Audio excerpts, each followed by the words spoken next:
ஹே everyone, இந்த வீடியோவில் நம்ம என்ன பார்க்க போகிறோம் அப்படின்னா ஒரு வெப் டெவலப்மெண்ட் ஜேர்னி பார்க்க போகிறோம். இந்த வெப்சைட்ஸ்லாம் டெவலப் பண்ணுறாங்கல்ல, அதை எப்படி டெவலப் பண்ணியிருப்பாங்க? கோடிங்கால் மட்டும்தான் டெவலப் பண்ணியிருப்பாங்க. பிகினர் லெவலில் எப்படி கோடிங் வச்சு நம்ம ஒரு வெப்சைட் பண்ணலாம் அப்படின்றத பார்க்கலாம். எல்லா வெப் டெவலப்பர்ஸுமே ஒரு பேசிக் கோடிங்லேருந்து தான் ஸ்டார்ட் பண்ணியிருப்பாங்க. அதுதான் நம்ம பார்க்க போகிறது HTML. HTMLோடைய full form hyper text markup language. HTML எப்படி யூஸ் பண்ணுவாங்கன்னா structure content on the web. For example headings இருக்கும், டெக்ஸ்ட் இருக்கும், இமேஜஸ் இருக்கும், லிங்க்ஸ் இருக்கும்.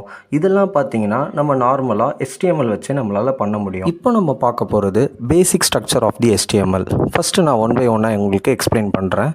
அதாவது ஸ்டார்டிங் டேக் இருக்கும், ஒரு எண்டிங் டேக் இருக்கும். இதுக்குள்ளே தான் நம்ம இந்த கோடெல்லாம் டைப் பண்ணணும். First HTML opening tag and HTML closing tag. அது உள்ளக்க நம்ம head opening tag and head closing tag. அது உள்ளக்க title opening tag and title closing tag. இது நம்ம ஃபஸ்ட்டு ஃபினிஷ் பண்ணிடணும். And then body opening tag and body closing tag. இது உள்ள தான் நம்ம கண்டென்ட்லாம் டைப் பண்ண போகிறோம். இதுதான் basic structure of the HTML. Visual studio கோடில் ஒரு HTML ஃபைல் எப்படி க்ரியேட் பண்ணுறது, அதில் இப்போ நம்ம பார்த்த basic structure of the HTML type பண்ணி அவுட்புட்டை எப்படி பார்க்குறதுன்றதை இதில் நான் உங்களுக்கு எக்ஸ்பிளைன் பண்ணுறேன். உங்கள் பிசியில் இன்னும் விசுவல் ஸ்டுடியோ கோடு இன்ஸ்டால் பண்ணலன்னா டிஸ்கிரிப்ஷனில் ஒரு லிங்க் கொடுத்துருப்பேன், அதை பார்த்து நீங்கள் இன்ஸ்டால் பண்ணிக்கோங்க. ஃபஸ்ட்டு நான் ஒரு ஃபோல்டர் க்ரியேட் பண்ணிக்கிறேன். ஒரு நியூ ஃபோல்டர் க்ரியேட் பண்ணி அதில் HTML அப்படின்றத நான் டைப் பண்ணுறேன். அந்த ஃபோல்டர் க்ரியேட் பண்ணதுக்கப்புறமா நான் விசுவல் ஸ்டுடியோ கோடு ஓப்பன் பண்ணுறேன். விசுவல் ஸ்டுடியோ கோடு ஓப்பன் பண்ணிட்டக்கப்புறமா டாப் லெஃப்டில் எனக்கு ஒரு ஓப்பன் ஃபோல்டர் அப்படின்ற ஒரு ஆப்ஷன் காமிக்கும். அது கிளிக் பண்ணதுக்கப்புறமா என்னுடைய HTML ஃபோல்டர் இங்கே இருக்கும். இந்த HTML ஃபோல்டர் கிளிக் பண்ணி செலக்ட் ஃபோல்டர் கொடுத்தேன்னா எனக்கு அந்த ஃபோல்டர் பார்த்திங்கன்னா VS கோடில் ஓப்பன் ஆகும். எஸ் ஐ ட்ரஸ்ட் ஆத்தர்ஸ் கொடுத்துக்கிறேன்.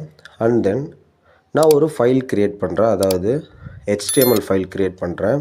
நேம் நம்ம என்ன வேணாலும் கொடுத்துக்கலாம். இப்போதைக்கு நான் index.html அப்படின்ற எக்ஸ்டென்ஷன் போட்டு நான் சேவ் பண்ணிக்கிறேன்.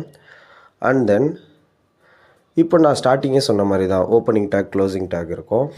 இப்போ நான் HTML opening take and closing take கொடுக்குறேன். ஹெட்டு நான் டைப் பண்ணாலே என்ட்ரு அடித்த பிறகு அதுவே ஓப்பனிங் அண்டு க்ளோசிங் கொடுத்துரும். இதுதான் விசுவல் ஸ்டுடியோ கோடில் ரொம்ப சிம்பிளிஃபையாக இருக்கும்.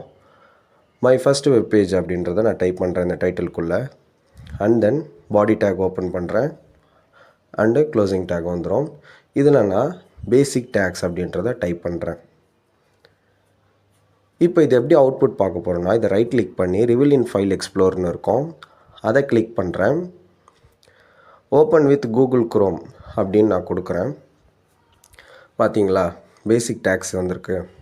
ஸோ இவ்வளோ தான். இப்போ நம்ம basic structure of the HTML தான் VS கோடில் டைப் பண்ணி நம்ம அவுட்புட்டாக பார்த்தோம். இனிமேல் போக போக பேசிக் டேக்ஸ்லாம் நான் உங்களுக்கு வீடியோ அண்ட் ஷார்ட்ஸாக அப்லோட் பண்ணுவேன். மறக்காமல் இந்த வீடியோவை லைக் பண்ணி சப்ஸ்கிரைப் பண்ணிக்கோங்க நம்ம சேனலில். தேங்க்யூ ஃபார் வாட்சிங்.